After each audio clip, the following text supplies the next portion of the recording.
Feedback. Hi, this is Theo Broughton, And I am Thabiti Mpinga, inviting you to join us each Monday at 9 a.m. for Feedback. a positive image production by Hood Research. Encourage others to tune in each Monday on Comcast Detroit, Roku, Amazon Fire TV, watch WHPR TV Network anywhere. and take us along with you. Feedback, feedback, feedback. Shout out to Gladys, to Professor Griggs, to Jackie, to Ruth Ann, who are faithful watchers and definitely street warriors. And I always ask you all to have pen and paper as I demonstrate now handy, so that way this information is going to be some good information too. Have your pen and paper handy so you can write it down and not commit it to memory. Absolutely. And I want to say good morning to Katrina and to Carl. Carl, we miss you. To Sister Fedora at Mercedes and Calvin, and to Sister Charlene and Derek, and to Ron and Carol and Barbara, with a new caller who had called in on Barbara. So I want to say to everyone, it's either feast or famine, and today is a feast. We'll start out with James Ford, and he's our first guest this morning. And Good morning. who is James Ford? James Ford is a warrior Right into the mic. Speak right into the and an activist, a grandfather, former school teacher, ex-professional baseball scout. That's who I am. All right. And you have projects that you are very serious about. And I know of two of them. So which one would you like to want to give us an update and then tell us about the one that's coming up? Well, what's coming up, first weekend in August 2nd, 3rd, and 4th, is the Obama weekend, which we did not have last year because I took the whole last year and tried to have a trip to Lansing to discuss the reckless driving and the disciplined driving in the city. Right. Give us an update on that. Well, what's coming up with that is at the Obama weekend, we are going to try to recruit, if I can find some recruiters, some people that want to stand there and take some names and addresses of people, phone numbers of people that want to go to Lansing next year to talk about the reckless driving, because it's really behavior now that is spreading throughout the country. This is not only a Detroit problem now, people who are listening. I was on Telegraph Road. I saw 4 people run a red light on Telegraph and 12 Mile. I'm talking about 4 cars that were in unison run a red light. Also, I've been up and down I-75 all the way from Detroit to Miami, Florida. It's bad all over. So this problem is escalating, and people are quite concerned about it. So at the Obama weekend, we're going to try to recruit, and also we're going to try to ask mayoral candidates who are running to address this problem. And if they do not address this, I don't even think that they should be considered to be the mayor, because this is the most pressing problem in the city at this point. That's a very serious issue. And I found out recently from Thabiti that there are the rap songs Rap songs, that yes. have lyrics in the rap songs encouraging people to run red lights. And it's spilled over into street sign intersections throughout the neighborhoods, too. Well, I didn't know anything about that, but that's something that I really think that the federal government and communication systems should actually sit down and talk to the rappers about it. It's nothing you probably can do to make them stop doing that, but I think it's something that should be addressed. I think it's if they were called into the White House or some branch of government and talked about it, I think that they would understand that this is serious. Walk them through some of these nursing homes, walk them through some hospitals and stuff, see people that have been hit by cars. In the morgue. They may, or somebody, I think that they would stop this behavior or try to stop it. The And I just want to add, because Theo did bring up the point, I was listening to the radio. I don't generally listen to those stations, but one of my cars does have a radio, so I listen to it from time to time, just because I want to know what the young people are thinking, because you can't communicate with them if you don't know what they're thinking. You know, I can bring my generational experience, but it's not their experience as well. But when I was listening to the radio sometime last week, I heard a guy say, yeah, when we leaving the club, we not obeying, we ain't thinking about red lights. And then there's another expression in that same youth culture now, the hip hop culture now, where they say all gas, no brakes. So I'm saying that to say that just as youth have been influenced by other rap lyrics, whether it's shooting, getting in gangs, et cetera, now you have rappers who they look up to. We have to, you know, be honest, these are their, although they're negative, but these are their role models. So they're encouraging them. And then the ones who are a little bit, have few loose screws, don't think about obeying laws. They just think about, I was telling Theo on the way here, it's like the James Dean mentality, rebel without a cause. They just go for it. You know, they don't even consider the fact that they're going to live long. But I do like your idea that if we can get some legislators, not only on a, you know, let's say local, state, but on a national level, and then maybe even provide statistics or something that identify that this is an issue, as you say, from 75 going all the way down to Miami. You see it everywhere. So again, this is a national problem, and as both of you were saying, if you got people in wheelchairs in hospitals and even in the morgue, we got a problem. Well, I think that what may end up happening as it gets more severe, it can't really get more severe than it is now, because 4 people are getting killed in Detroit every week, okay? And that's terrible. And I think that as soon as they understand that this is a problem, they start giving fines that exceed $100 and $60. In other words, if you, I would like a blatant red light law that says if you run a red light and you blatantly do it, we're not talking about $100. We might be talking about a $400 ticket, because you made a conscious decision to do it. And also, if you injure somebody, then you might be doing some prison time. Okay. Now, this is true. In Texas, they have a law that if you hurt somebody real bad in Texas and you take away their lifeline, in other words, you take away to feed their family and take care of their family, you have to take care of their family. And so they're going to have to find some punishment that is excruciating to your pocket, to your mind, and to your livelihood. Well, I think one of the things that would work very well is to confiscate the vehicle. You can't run a red light if you have no vehicle to drive, right? Well, now let me say this, and I thought of that, but it was brought to my attention that the people that sell the cars and the insurance companies and all the lawyers, they don't want that, because that person's got to pay for that car. So they figure like they're getting into another realm. I understand. I wish that could happen. Right. But see, that's the problem. Yeah. The car companies want to even fight that. No, you can't take their car. Take something else. Well, but if you take the car, they won't want to pay for the car and all that kind of. No. You know, the cars should be confiscated. I agree. Because one, insurance companies do all they can not to pay you. They've been doing that. They will continue to do that.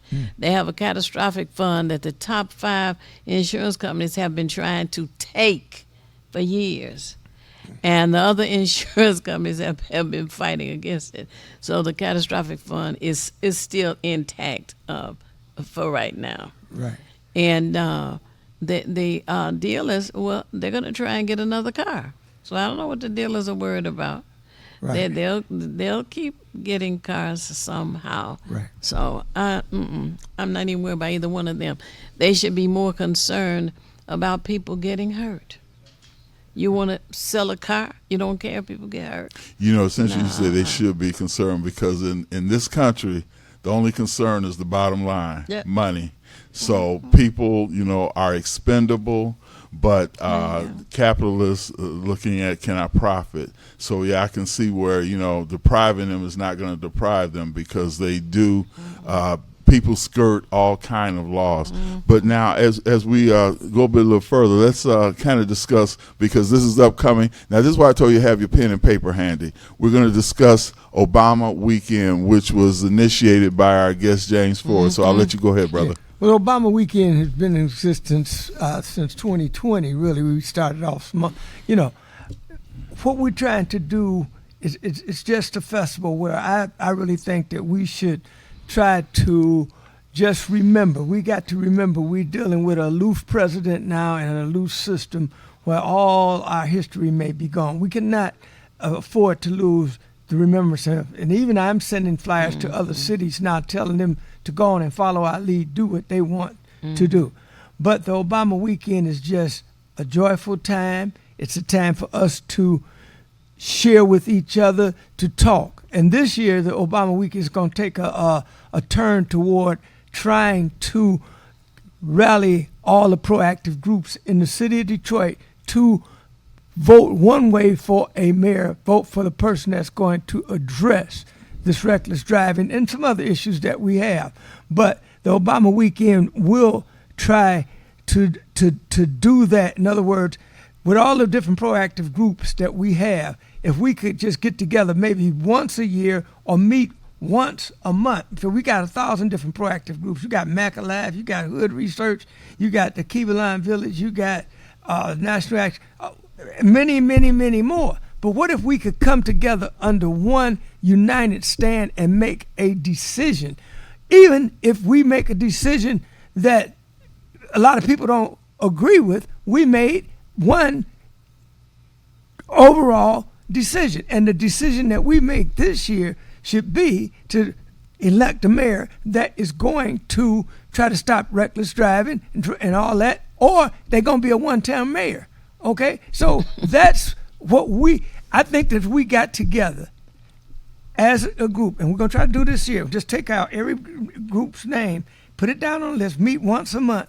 Then we can unify, we can organize, and then we can make some decisions. I often thought of DIG, Detroit Impact Group. All of us come under one umbrella. We do what we want to do. But once a month, we come under one umbrella, DIG, Detroit Impact Group, and then we can determine what happens in the city. Divided, we can't do anything.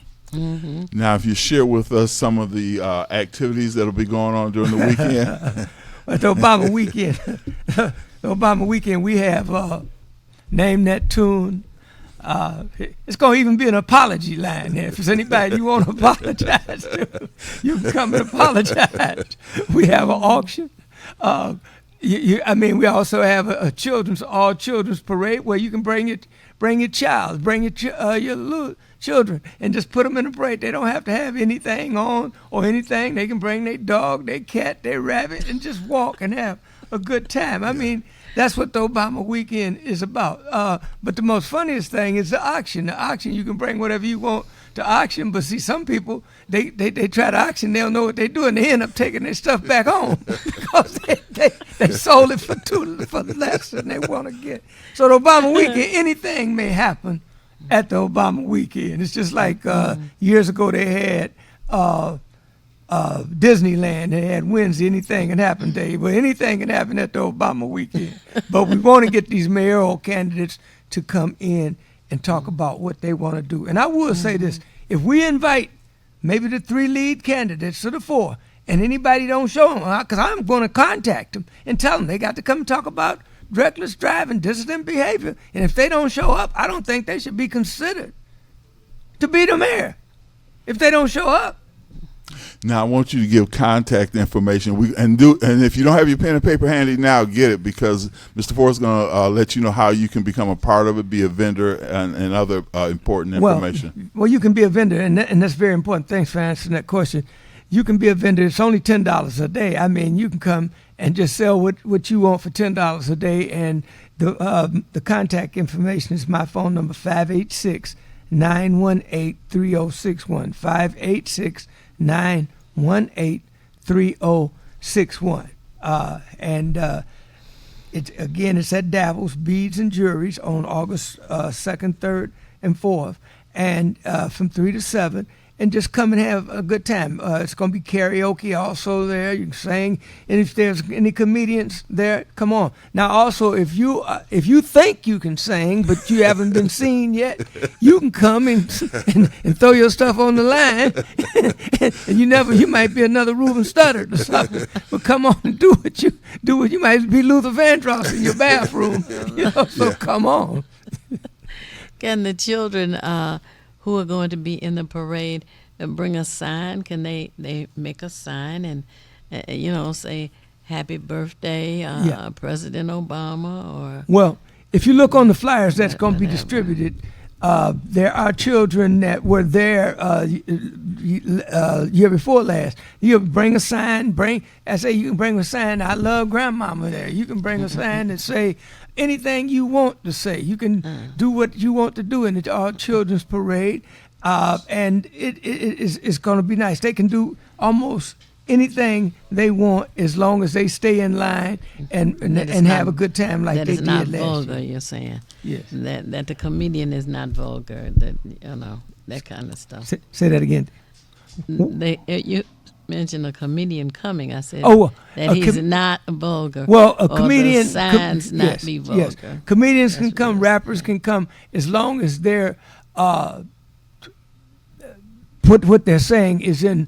acceptance to the group that's there, and the Obama Weekend group has always had a lot of fun, no accidents, no incidents, and also with I always say that with using President Obama's name to do anything, I'm sure that law enforcement will drive past there quite a few times. You see what I'm saying? Just to check us out, and I'm sure that there might be some people from other branches of government there just to find out what's happening. You remember, you are representing the former president of the United States. When you do this, so actually, like down at the Kentucky, I've been to the Kentucky Derby, and at the Kentucky Derby, people still dress up. Everybody dresses their high heels and all the rest, and men top hats. So if you want to dress up for the Obama Weekend, I think it would be very nice, because then you're bringing back a tradition. You can come in a top hat and everything else. Obama Weekend, you can see anything, and we should try to get together. So this year is more of organization and trying to unify. Mm-hmm. And I want to say quickly, part of the reason why it's the beginning of August, which is it's going to be the 2nd, 3rd, and 4th, is because this is also when our former president's birthday is. So it was chosen for that reason. And I'm just going to take about 20 seconds here to outline some of the things that are on the flyer. Karaoke, name that tune, open mic, ballroom dance contest, old school dance, apology line, men and women's hair show, the 50-50 raffle, public office candidates and church groups are welcome, and you can share bags, snacks, and food vendors. And the admission price, as it says here, is a big smile. So if you can smile, and if you can't smile, come on down. The price is free. Right. Okay. What? That sounds wonderful. Right. And this year's theme is unifying. Yeah, we got to unify. I mean, with the election of the last president, we found out that we weren't unified. I mean, and we found out also that we did not train our youth to listen to us. Because anytime our youth vote for a person that ends up cutting off Medicaid for their grandparents, they really didn't know what they were doing. They got to go home now to a grandparent that may not get their wheelchair. Their grandparent may not get their prosthetic limb. They may not get just that extra care because they sit back and elected and listened to some rap, some crazy stuff, and they did not think about their grandparents. So this election, what happened, may unify us. It may. Let's just hope that it does, because we dealt ourselves a bad hand. Well, one thing you left out, grandparents who give allowances to the grandchildren and the children sometimes. Well, That's also they may have cut off a helping hand. what I'm Because talking the about. grandparents a lot of times will come in and try to facilitate the young people. So, young Okay. people, you may be young, and it's all right to be young. I've done some things that I can't even believe that I did when I was young. But certain times, you got to wake up. You got to listen now to older people, young people. And I kind of say that the churches and everybody else kind of got to step in now and try to go back and think we dealt ourselves a bad hand in the last election. So it's about unity now. As I said before, and I had people on radio shows laughing about this, but it's not a joke. We may not like each other. I might not like Theo. I might not like the beat. I might not like a gentleman named Al Martin. But we all one color. We got to get together and we got to work together. We might not like each other, Right. but we got to work together. And while we in unity, we might I don't like the way he cut his grass. I don't like the way he wears hair. But we got to start thinking twice. Matter of fact, there are a couple of people that maybe James Ford wasn't that pleased with. But James Ford now has found out I got to go back and make some amends to my thought processes. Because we in trouble now. We in real trouble. Now I want you to give that information, contact information again. I hope y'all got your pen and paper For the handy. Obama weekend, 586-918-3061. 586-918-3061. But the main emphasis, again, here is to unify and to sign people up to go to Lansing next year. And that's basically what we're going to try to do. Now, if you're ahead of a proactive group or if you're a pastor or anything, please try to attend. Because as I made this statement, and some people say, I never thought about that. Well, you got 900 churches here in Detroit on roll. 900? So if we only had 2 people from each church, you have 1,800 people in Lansing. Right. If you only had the pastor and his wife from each church, you have 1,800 people in Lansing. And it's 900. You go downtown and ask them, it's 900 churches in Detroit registered. Okay, so think about that, people, as you come to the Obama weekend. Look for the desk. There will be a table there, and we'll try to sign some people up to go up there, because it's one thing about it. If they see 1,500 or 1,800 people in Lansing, it will make national attention. And then you may get something changed. And then the other thing is, think about this. We got the largest insurance rates in the nation. Yes. You're paying the largest Yes. insurance rates in the nation. And the other thing is, I just want to say this, and people listen to me. A lot of you, Mr. Ford, you dig too deep. Well, so that's who I am. Look, you strapping your kids in the back of a car and driving them somewhere, but you won't go to Lansing.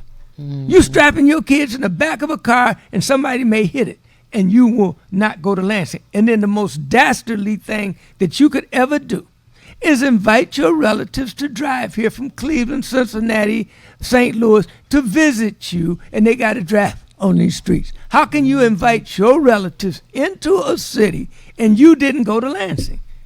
So your relative come in and get hit or injured, but you was too lazy to go to Lansing. All right. You got to go. I want to thank you for that statement, and I want to let you know that we appreciate you joining us this morning to get the message out about both of those issues. Both of them are very serious, and to stop this bombardment of cars going through the traffic light is something that definitely needs to be addressed. And lifting up our former President Barack Obama is very important as well. That's a history that our people in our community should never forget and should always share with others. So, I'm gonna say James this. Ford, thank you. I'm gonna say this last thing. What? People are watching you the way you treat him. Other nationalities are. The Mexicans, the Arabs. We won't see how y'all treated your president, because when we get a Hispanic president, we are going to show y'all how y'all should have treated him. That's it. God bless everybody. All right, thank you. And we will be back.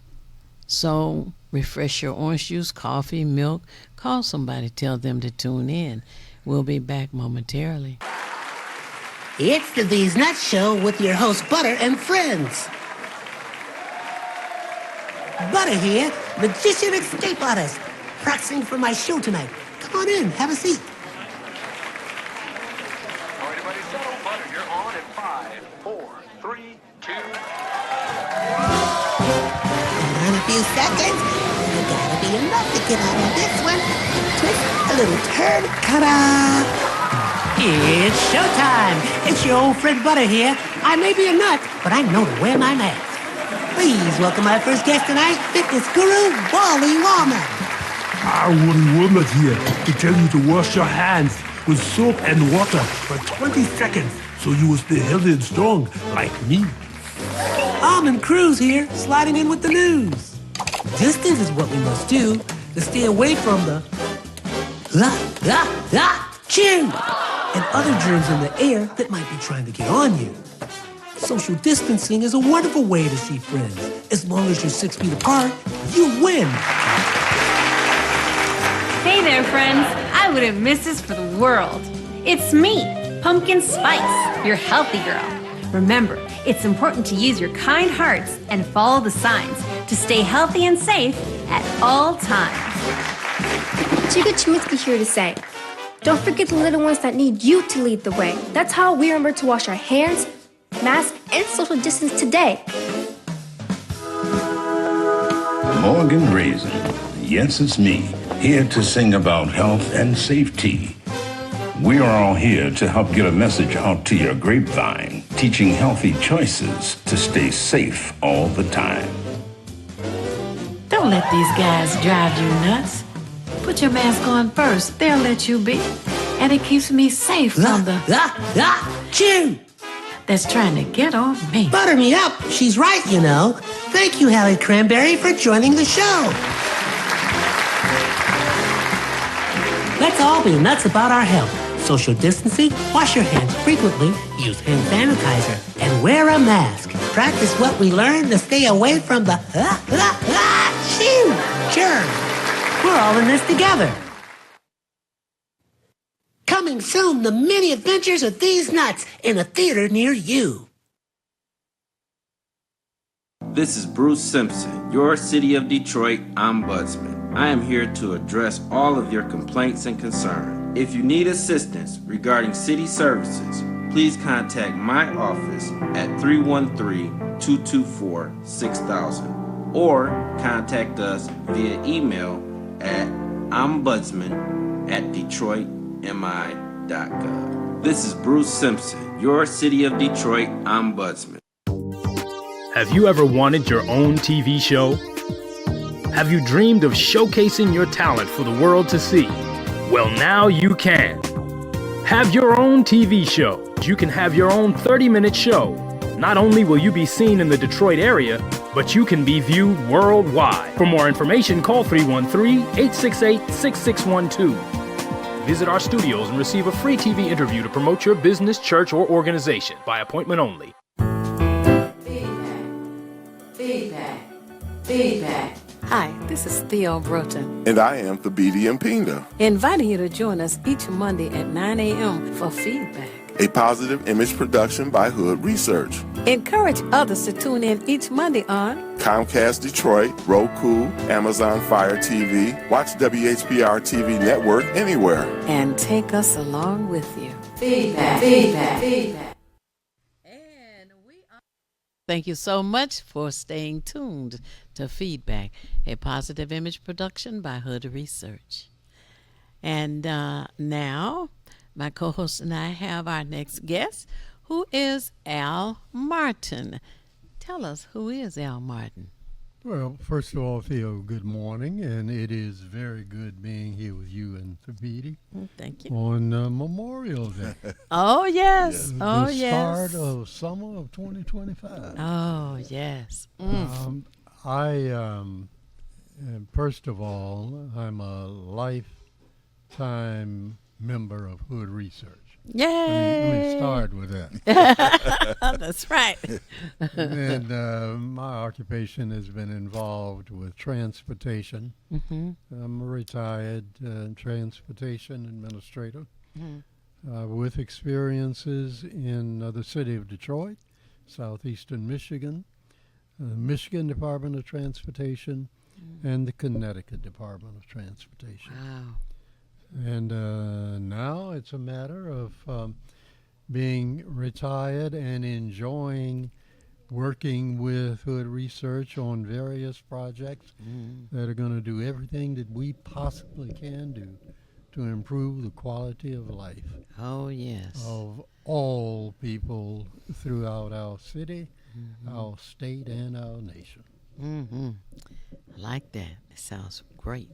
You know, as it relates to the blatant running of red lights and stop signs and intersections, do you have any thoughts on that? I do have, Theo, as you well know, James Ford has been working on this issue for a number of years.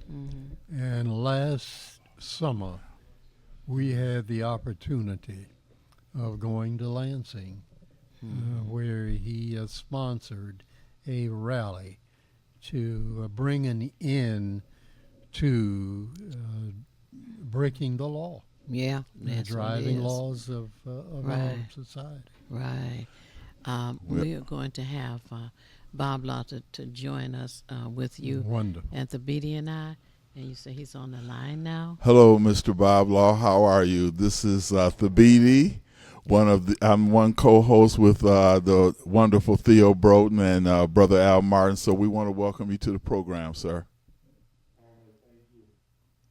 Yeah, so I'm so glad that you're here with us this morning, because there are so many issues that have been affecting our people in our community, and we would like you to share your thoughts with us as well.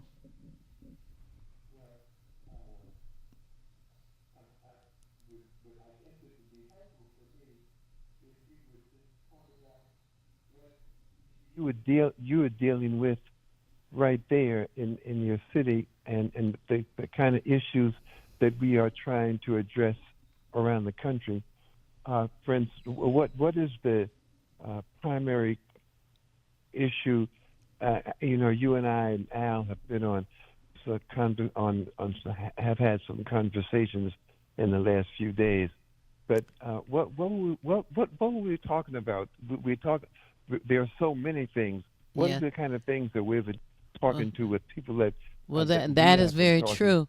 One of the serious issues for the voters here is who do we elect for mayor and who do we elect for our council members, and I think as opposed to coming up with names, we need to come up with criteria. What do you look at? What do you consider? What do you think about when you're going to pick someone for your next mayor or your next council members? And the other issue is our previous guest was talking about the blatant running of our red light stop signs. And he has been to Florida, Alabama, Georgia, and Texas, and has found that they're doing the same kind of infractions, I guess you would call them, in those states as well. So it is a nation wide issue that needs to be addressed. And Al, what are the issues? One of the ideas I think that's important is the nature of the leadership, the quality of the leadership. We are in need of people, as people have to decide who they're going to run for. A couple of things: who we're going to run for office, and then the quality, the integrity. What's missing mostly in our community is for a leadership that does not have the confidence of the community. Most people around the country, conversations we're having with people around the country, what you hear is that most of the leadership or the community, the people in the community, don't trust the leadership, don't have any, don't think that the leadership represents any kind of integrity, and so one of the things that we really are in need of is a leadership that is principled, courageous, has roots in the community, but also has integrity, and it is that lack of not having integrity is really a serious it's a serious problem, because you now have black people who don't come out. For instance, if you're talking about elected officials, you have most black people not bothering to vote.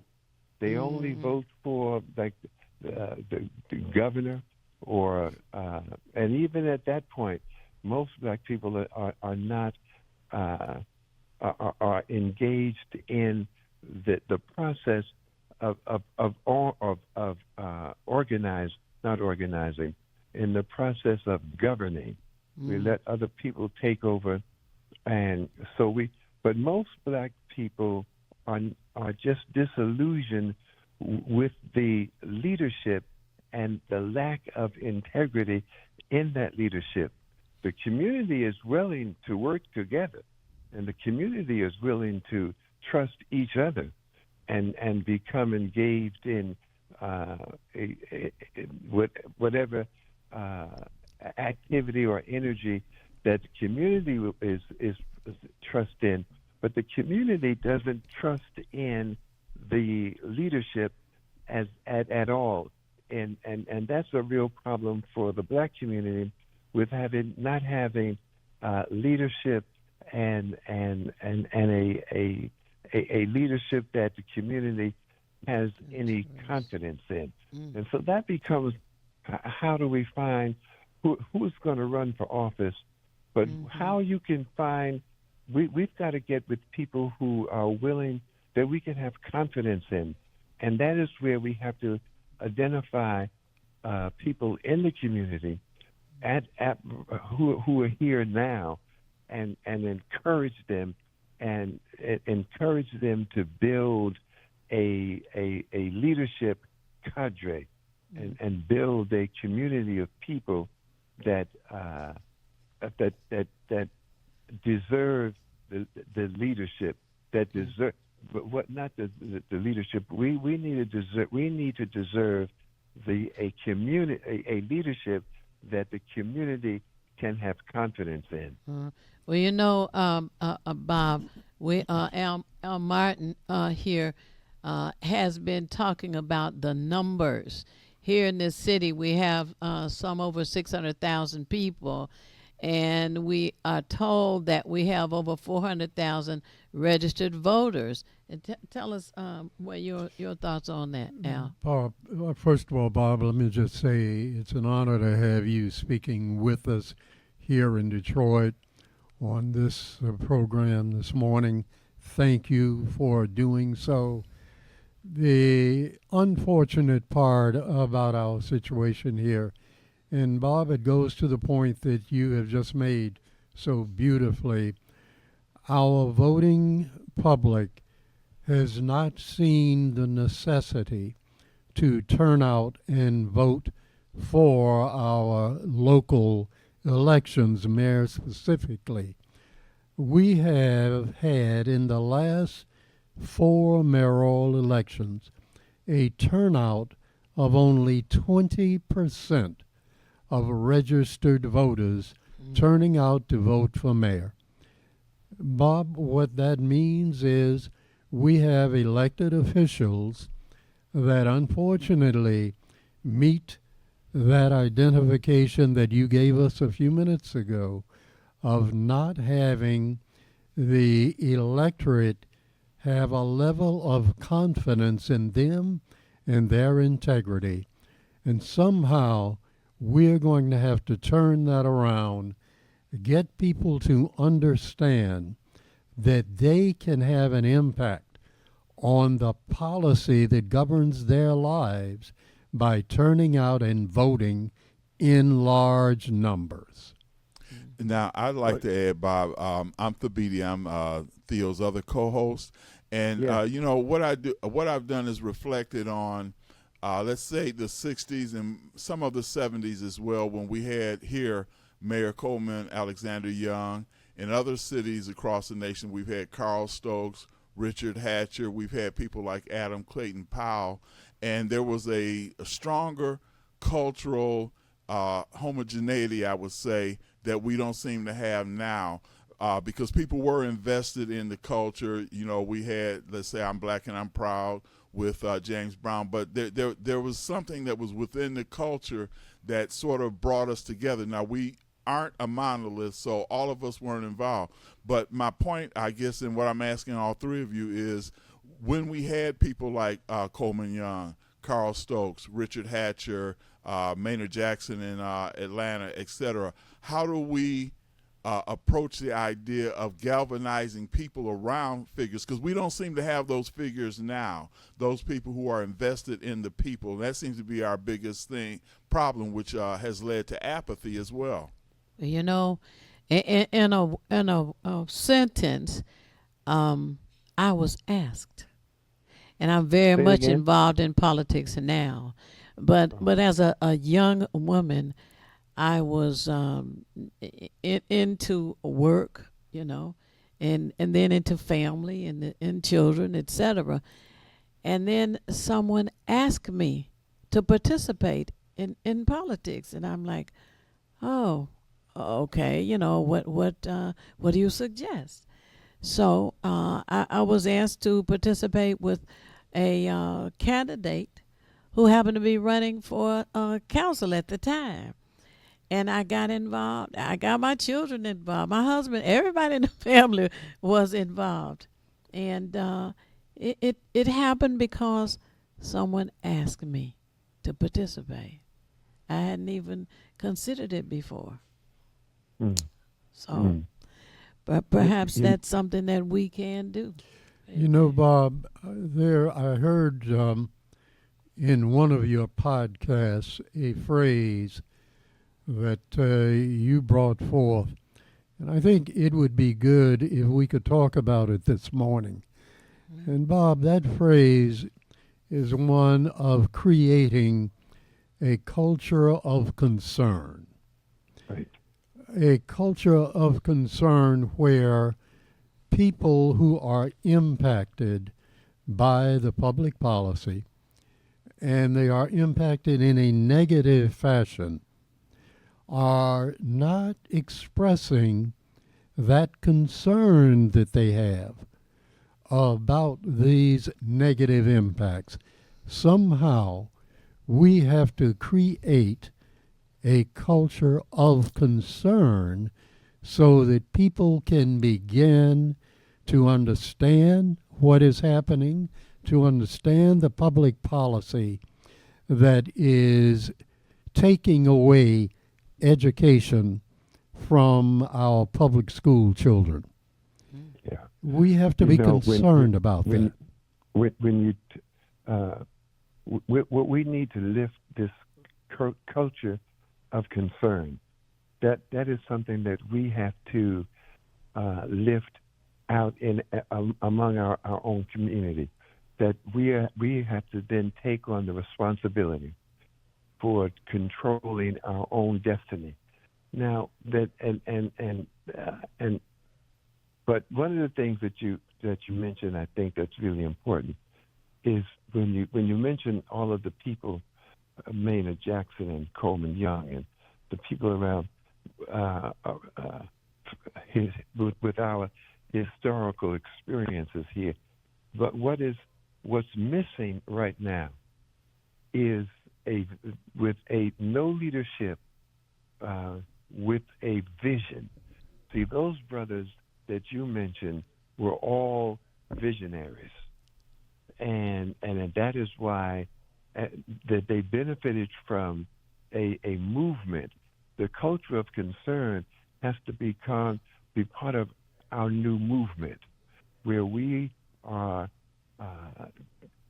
asking or looking for and working for. When you talk to Coleman Young in Detroit, and Maynard Jackson and it was in Atlanta, and the people who were building at that time, there was a culture of concern. We have to put that back in place. Mm-hmm. But we need visionary leadership. We need people who, they had an agenda. They had, Coleman Young knew what he wanted to get done, and it was not about just making him popular, but it was, then the part of the problem was, or that is now, is not having that kind of visionary leadership where the leader understood what was in the best interest of the community, and did the kind of work for that actually was to benefit the people, the community itself. What we have people now are just taking the for themselves personally. It is a lack of vision. So I guess what I'm trying to say is that we need a lack of leadership, but of visionary leadership, visionary people who had an agenda and who actually do work in the interest of the community. We're not doing that now. We're victimized by people who are not trying to benefit the interest of the community, but for themselves as on a personal level. Mm-hmm. You mentioned very early on how that the people people are not interested in voting. Well, in New York City, the 80% of the voters are black. Not just the black voters, but the voters, the registered voters. I think it was 80% of the voters, registered voters, did not vote at all. The voters were not the voters were disillusioned, and still are, by the leadership or no interest at all in engaging in the political process. And so, it is because the leadership has no vision. And what we have to start to find people. Look, if you find people in Detroit, are there any other people that you might see? Maybe we have to go talk to people who are just like Theo did early, and just become and volunteer. Maybe we have to start talking to people. She was not interested in politics, so maybe that's what we need, to go to people like Theo then, and go to people and encourage them to become to take the leadership and take the control in the vision of the leadership. You know what I mean? Mm-hmm. Absolutely. Right. And I think it was that I was not aware of the workings of politics and how politics determines what people get in the community and what they don't receive in the community. And I have been on a search for high school and college debate teams, because I think that the young people involved in a debate team in high school and debate team in college can become aware of the process of politics and therefore want to get involved in it. and I was not exposed to that early on. And then I noticed that in the public school system here, years ago, the BD and I participated in the public school. They had mock elections, and then the lady who was the city clerk at the time had big events to get the young people excited about it and involved in it, and we participated in that. But since that time, we have a different clerk now, and that kind of effort has not been put forth to get people involved, excited, encouraged, and people say, well, you don't have to be excited to vote. Yeah, I think you do. You need to be excited. You were going to say? Yeah. Go ahead, Bob. But I was just going to say that I agree with you in that we have to make it visceral and emotional. It just can't be something casual like riding down the street and you don't really pay attention to the street sign of the side street. We have to make it where it's more of an emotional thing. And I know Theo and I have talked before, too, about how civics doesn't seem to be part of the school curriculum as it was when I went to school, and I think that's a big tragedy as well. Mm-hmm. Yeah, we need again a movement. When we in back in the day when we used to have rallies and do Jesse used to do rallies at Push in Chicago. And we moved. We had people. There was a movement at that time. Mm-hmm. There was.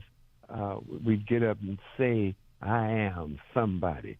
Mm-hmm. We would get somebody. There were a number of people who were speakers and speaking around the country, talking to our own community. What's important and what's powerful is that we have our own community talking to us on our own terms. Now what's happening is that another kind of agenda has been promoting like the anti-violence movement, and the kind of values that are now being promoted. I think that is deliberate to destroy our own to destroy our own value system is what is really we are now under attack.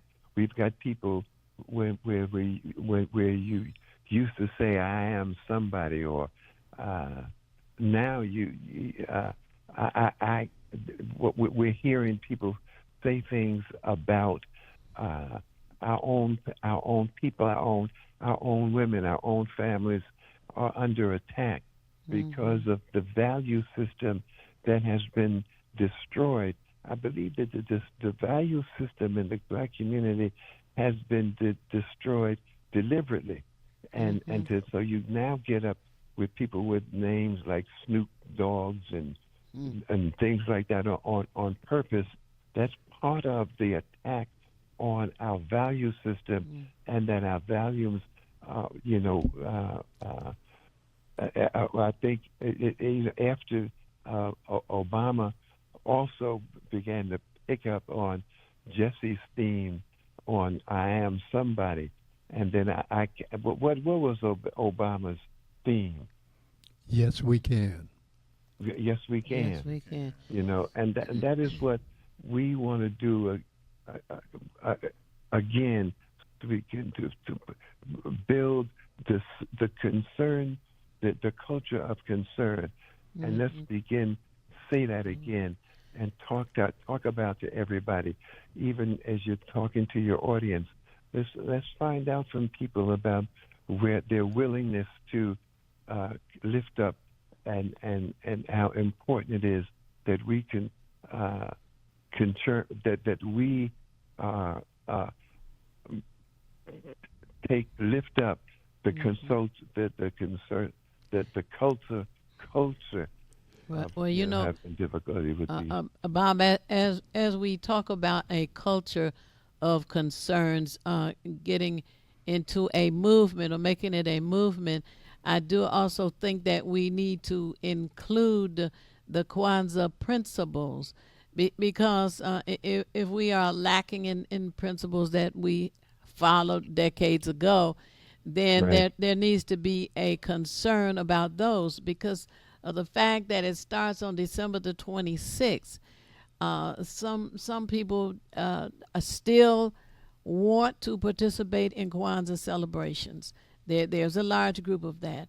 However, when our Dr. Charles Wright Museum of African American History had those days, which is 7 days, celebrated at the museum, there was a larger participation. And after the management did some crazy whatever, we have not had that same participation. But anyway, we have to go to a break now. Did you want to stay with us on the last half hour, Bob? I can't do that. Okay. Well, we want to thank you so much for joining us, and we look forward to you being with us a number of times in the future. Thank you. All right, now. All right, Okay, thank you. You're welcome. Bye now. We're going to take a pause for the calls. Refresh your orange juice, coffee, and milk. Call somebody. Tell them that we're having an excellent and important conversation this morning, and we will be back momentarily. It's the These Nuts Show with your host, Butter and friends. Butter here, magician escape artist, practicing for my show tonight. Come on in, have a seat.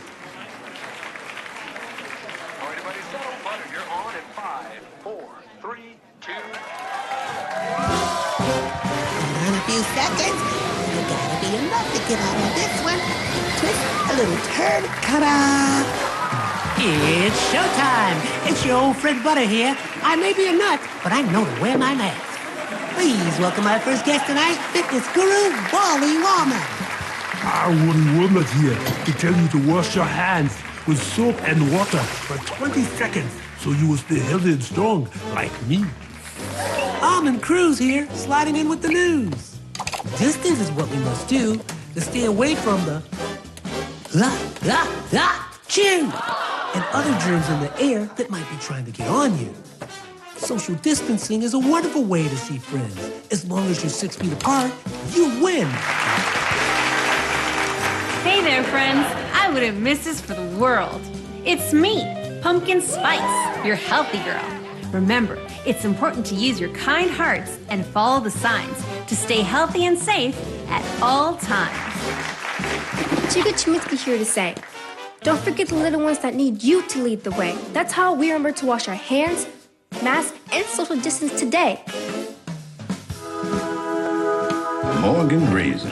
Yes, it's me, here to sing about health and safety. We are all here to help get a message out to your grapevine, teaching healthy choices to stay safe all the time.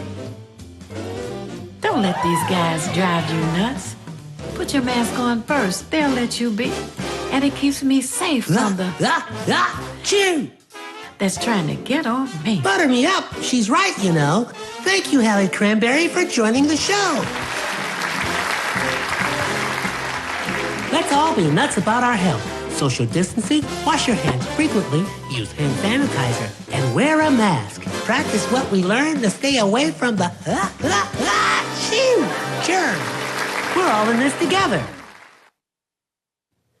Coming soon, the many adventures of these nuts in a theater near you.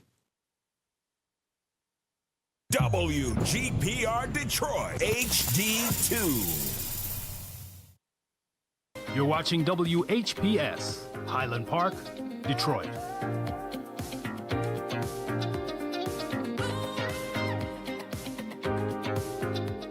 The Word of Truth Church, 7107 Brevard Avenue in Warren, Michigan, presenting Breakthrough District Conference 2025. Glory is coming out of it. Workshop Wednesday through Friday at 6 p.m. Inspirational service Sunday afternoon, June 8th, 4 p.m. June 11th, June 13th, 7:30 p.m. nightly. Sunday, June 8th, Pastor Arthur Downs III. Wednesday, June 11th, 7:30 p.m., Administrative Assistant Alan Evans. Thursday, June 12th, 7:30 p.m., Evangelist Geraldine Simmons. Friday, June 13th, Bishop Robert E. Garner, Ph.D., District Superintendent. Also, Missionary Dorothy Glenn, Minister Rosetta Archer, musical guest, Dr. Tony Booker, Lady Kelly Johnson. For more conference information, call 1-586-486-4910. Presented by Bishop Robert E. Garner, Ph.D., and Lady Melistine Garner. This is Bruce Simpson, your City of Detroit Ombudsman. I am here to address all of your complaints and concerns. If you need assistance regarding city services, please contact my office at 313-224-6000 or contact us via email at ombudsman@detroitmi.gov. This is Bruce Simpson, your City of Detroit Ombudsman. Feedback. Hi, this is Theo Broughton, And I am Thabiti Mpinga, inviting you to join us each Monday at 9 a.m. for feedback. a positive image production by Hood Research. Encourage others to tune in each Monday on Comcast Detroit, Roku, Amazon Fire TV. Watch WHPR TV Network anywhere. and take us along with you. Feedback. And we are back. Thank you so much for staying tuned to Feedback, a positive image production by Hood Research. And I would like to say, before we get back to our conversation, that on Memorial Day, I want to remember the former mayor of the city of Detroit, Mayor Coleman Alexander Young. And his birthday happens to be the 24th of May, same day as my daughter's. Anyway, I didn't have to say that. But anyway, happy birthday, baby. And also, we need to remember Malcolm X, who would have been 100 years old. Yes. That was on Monday. Yes. Yes, and to all of our veterans who gave their lives for us. And we have meetings at the Mumford Marine Center, which is at 13721 Joy Road, just a little west of Schaefer. They gave their lives for us, and so we patronize them on Fridays because they have fish dinners, chicken dinners, etc., to raise a little money for their center. Now, we are back, my co-host Thabiti and our guest, Al Martin. And Bob Law, who was with us on the last segment and talked about a culture of concern. Al, can you give us some description or definition of what does that mean exactly? Absolutely, Theo. But before we get into that, let me just go back. You said something that I want to repeat because I want everyone to remember that this is a Memorial Day. And our mayor, Coleman Alexander Young, who was a mayor of our city for 20 years and saw a level of prosperity coming to the city as a result of his public policy, was also a member of Tuskegee Airmen. Oh, yes. Yes, he was. I just wanted to remind us of that. And I apologize for interrupting because I do want you to speak about cultural concern, but I also want to add that with Coleman Alexander Young, he was able to work with a Republican mayor. I apologize, Republican governor, which was Milliken. So we can do and work across the aisles, but let's go on with cultural concern. Go ahead. Absolutely, Thabiti. When we think about cultural concern and a culture of concern. And Bob Law, I think, said it extremely well. During the time of the Civil Rights Movement, we had an awareness as black people of the necessity of improving the quality of life of black Americans. We also had an awareness of the fact that Jim Crow was still the policy of the day. So we had, as a people, an awareness that America had not come anywhere close to meeting the dictates of its promise of equality for all. And, you know, that awareness, and it goes to Bob Law's point, that awareness became a movement with the leadership of Dr. King, Dr. Martin Luther King. He had young people working with him, like Jesse Jackson, Andrew Young. And then you had an awareness of the black community in general, that we had to come together as a people, and we had to demonstrate to the leadership, you're not keeping your promise, we're going to start holding you accountable. And that was the culture of concern. Remember, interestingly enough, Bob Law was a part of the organizing committee that brought to us the Million Man March in Washington. Yes, he was. Yeah. And yes, that too was a part of getting and developing, creating that culture of concern. And when you have a buy-in of all of us, all of those who are negatively impacted, you are going to get a response, a positive response from the leadership, because you are going to be holding that leadership accountable. Now, I want to ask both of you, because I think you made an excellent point, especially when we were looking at the time frame, 60s, let's say late 50s, early 60s, and it kind of segued into the 70s somewhat. A thought occurred to me, because I've heard this before, so I want to ask both of you this question.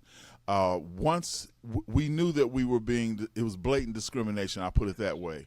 Once we became more integrated, even though we weren't really integrated, but we had the mentality of being integrated, it seems that culture dissipated to the point where it's even non-existent now. And we've had flashes of it, like maybe when Barack Obama was running, but the integration seemed to take away the sting of the blatant Jim Crow and other biases and prejudices we had to deal with. So how do we now work with that past experience to maybe galvanize people in this particular time frame that we're existing in? Thabiti, Theo, and you said that quite eloquently. Let me tell you, you're right on target.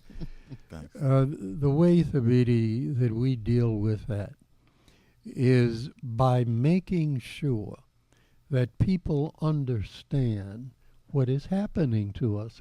Let's take an example. Right now, we have this administration, the Donald Trump administration, which he has identified as creating this big, beautiful piece of legislation that he's asking both houses of Congress to pass. Now, what is in this big, beautiful bill? He is reducing the federal commitment, financial commitment to education. He is reducing the federal commitment to social services. He is reducing the federal commitment to our medical services. What this big, beautiful bill, which is a big, beautiful lie, is a return to Jim Crow. Remember, Thabiti, Theo, there was a point in time in this country where black folks could not learn. They did not want us to learn. They did not want us to become literate Mm-hmm. Yeah. With the plan that is currently going on now, they want to take us back to that. Mm-hmm. This bill that is before Congress actually reduces the money to Howard University. Mm-hmm. That means because that will show fewer dollars and make fewer dollars available for Pell Grants. Many of our students get through college on Pell Grants. Right. Yeah. Okay. I was one of them. It is amazing what he is doing now is reducing Medicaid. Mm. Medicaid is medical care for those of us who have very limited resources. I don't think that we as a culture, and Thabiti, it goes back to your point, we were very much aware years ago, decades ago.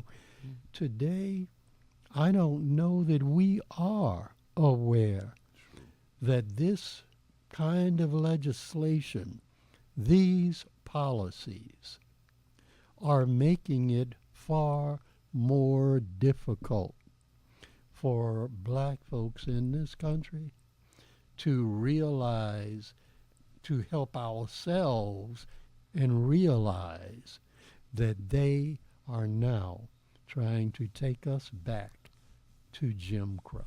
Now, another thing I'm going to ask both of you, and I'm glad you said it the way you did.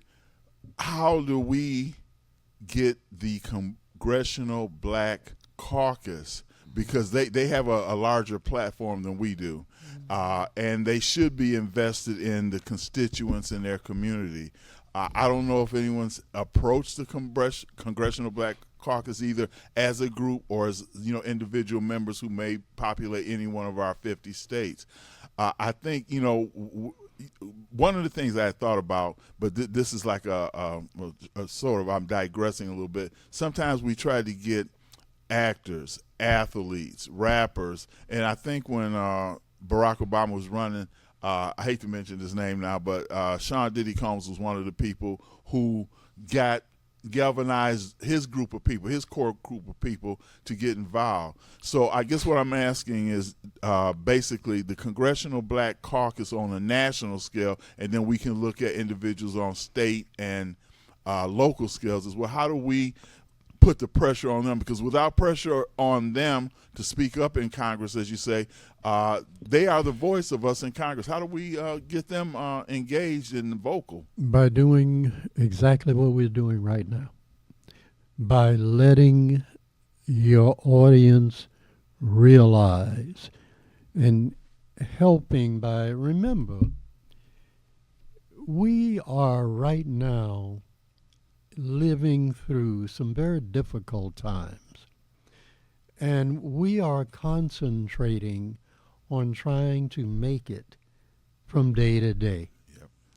And many times we don't get the news in fact the way it is truly occurring. Right. Sometimes we will get these stations that will give us their opinion, not facts. Mm-hmm. So what we have to do is things, Thabiti and Theo, like the Hood Research Saturday conference call. Mm-hmm. That call touches somewhere between 75 to 100 people weekly around the country. People phone in, and we have this conversation among ourselves where we talk about the things that are negatively impacting us, that are coming down on us from the political leadership.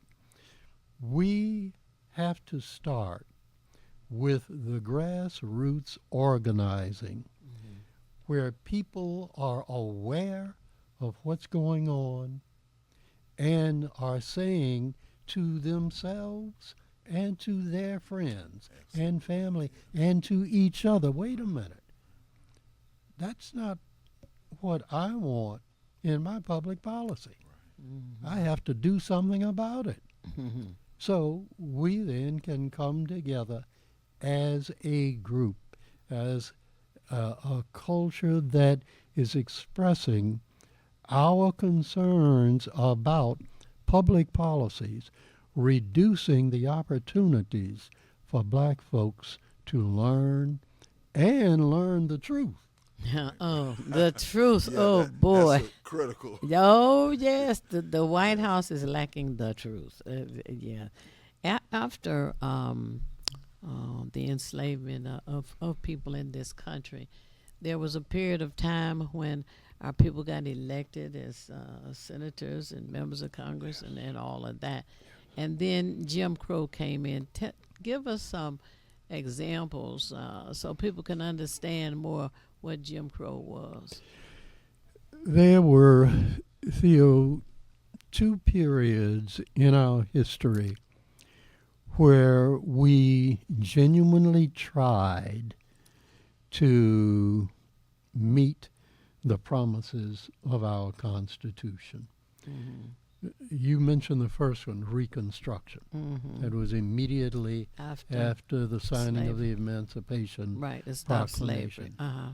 And do you know, we had greater representation during Reconstruction than we have today. Now, yes.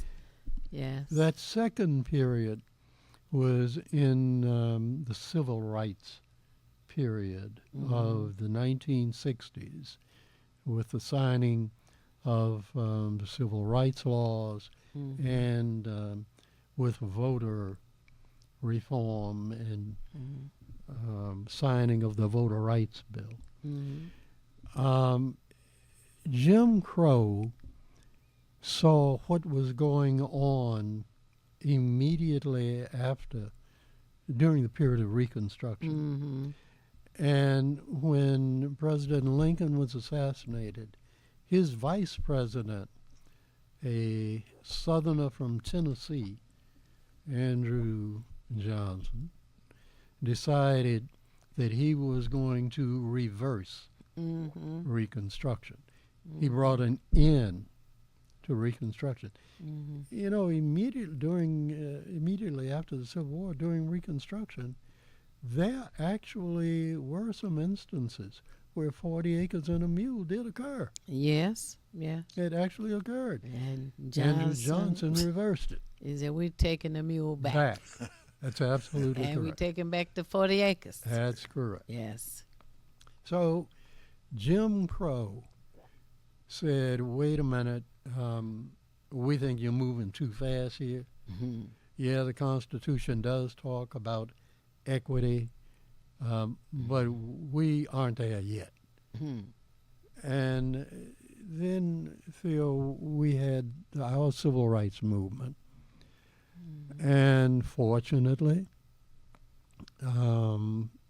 we had a president, Lyndon Johnson, who said that he was going to complete the Great Society started by the Kennedy administration. And he was serious, and he got the Voting Rights Act passed. He got the Civil Rights Act passed. And when we started showing some levels of prosperity and accomplishment, there were racists in our country who said they're moving too fast. So they then started reversing. And we now have a president who talks about Make America Great Again. What he's really doing is putting into place policies that go back to Jim Crow. Because in his mind, that's when America was great.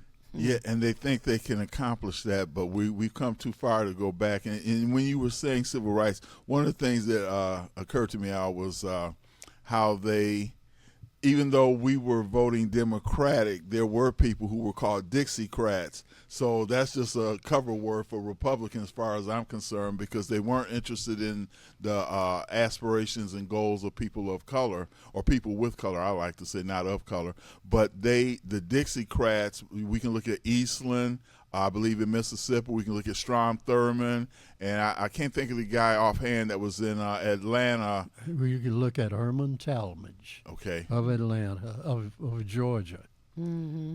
But you're right. Those were the Dixiecrats. They were the Democrats who said it'll never happen while I'm here. Right. Mm-hmm. Yeah. Yeah, it makes you wonder what would happen today if signs were put on the buses. If you're black, you gotta sit behind the sign. Yeah. And water fountains with signs. Yes. Colored here, white there. Yeah. Some lady had her child in the store. It went to it was passing by a water fountain, and he was looking at the water fountain and the sign on it, and he turned the little handle, and she said, "Well, what's going on?" He wanted to see what color the water was. Colored water. Right. A good one. Yeah, so anyway, oh boy, we're getting down to the end of our program, and this conversation must continue, and we want to invite you now so that you'll be with us on a regular basis, if you would. I'd be honored. We have to talk about the movement. We have to talk about why people should be involved, and you talk about all of the principles that Maulana Karenga put together on Kwanzaa, and how it just seems to me that somebody is trying to wipe that away. It's just a thought that I have, but if you teach the children principles to follow, it seems to me they would be better human beings, better adults, and someone who would want to get involved. So we're down to like 3 or 4 minutes now, and I really have appreciated you being with us and enjoyed you being with us this morning. And at the end of the program, I generally say, it's not necessary for you to know everything. What is necessary is for you to know how to find what you need when you need it. And we at Hood Research seek out as much information as we can to share with you and encourage you to share with us. If you know of someone who would be a good guest on our show, let us know. The email for Hood Research is contact@hoodresearch.org. Again, that's CONTACT, the little @ symbol, the A with a circle around it, HOODRESEARCH.org. That's contact@hoodresearch.org. We also have been looking into the coffee party. You need to call us and ask us, what is the coffee party? We have a conference call every Saturday from 3 p.m. until 6 p.m. where we talk about the various issues that are impacting on our people. And for those of you, as the BD says, have pencil and paper handy, you dial 1-978-990-5000. Again, that's 1-978-990-5000. It rings one time, at which point you have to put in the access code. And the access code is 338729. Press the pound key, and you'll be on with us. Again, that's 338729 pounds. Some people call it a hashtag, whatever hashtag is. Some people call it a tic-tac-toe sign. Whatever you call it, press it so you can be on with us. We enjoy you being with us each Monday from 9 a.m. to 10:30. Share that information with others so that they can tune in as well. And know that the phone number is area code 248-234-2371. Again, area code 248-234-2371. 888-434-2371. That's the phone number for Hood Research. The Beatty. And what I would like to do is two things. First, I always have a closing statement, but before that, I want to say that even if you don't talk on the conference call, I think it's good for you to listen, because we listen to television, radio, etc. You never know what you're going to get, and then that information you get, you may not have anything you want to share, but just listening, you can gain a lot of information, and then with your household, you can go ahead and share that information as well. And as I say at the close of the show, if you want to be nothing, do nothing. But the only problem with doing nothing is you never know when you're finished. Thank you again, Al Martin, for being with us today. And we will be back again Monday at 9 a.m. Peace. Feedback. Hi, this is Theo Broughton, And I am Thabiti Mpinga, inviting you to join us each Monday at 9 a.m. for feedback. a positive image production by Hood Research. Encourage others to tune in each Monday on Comcast Detroit, Roku, Amazon Fire TV, watch WHPR TV Network anywhere. and take us along with you. Feedback.